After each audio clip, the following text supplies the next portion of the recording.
Untuk membantu masyarakat mendapatkan KTP elektronik serta memudahkan perekaman bagi kalangan remaja di Sdukcapil Kabupaten Banyuasin turun langsung ke desa-desa dan terpaksa memanfaatkan rumah warga untuk memudahkan pelayanan.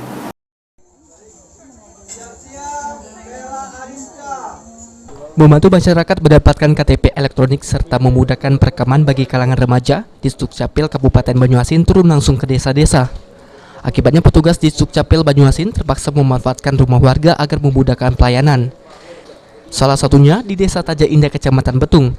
Ratusan warga sangat antusias mendatangi pelayanan perekaman eKTP yang dilakukan oleh Sdukcapil.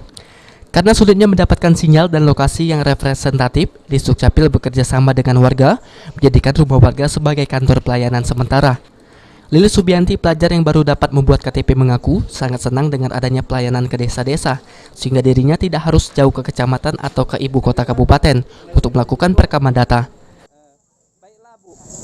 Bagaimana rasanya ketika pencetakan KTP itu berada di tempat kita sendiri?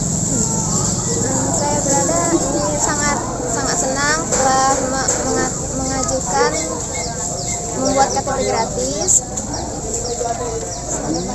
Sangat membantu untuk warga-warga desa Pelit 5.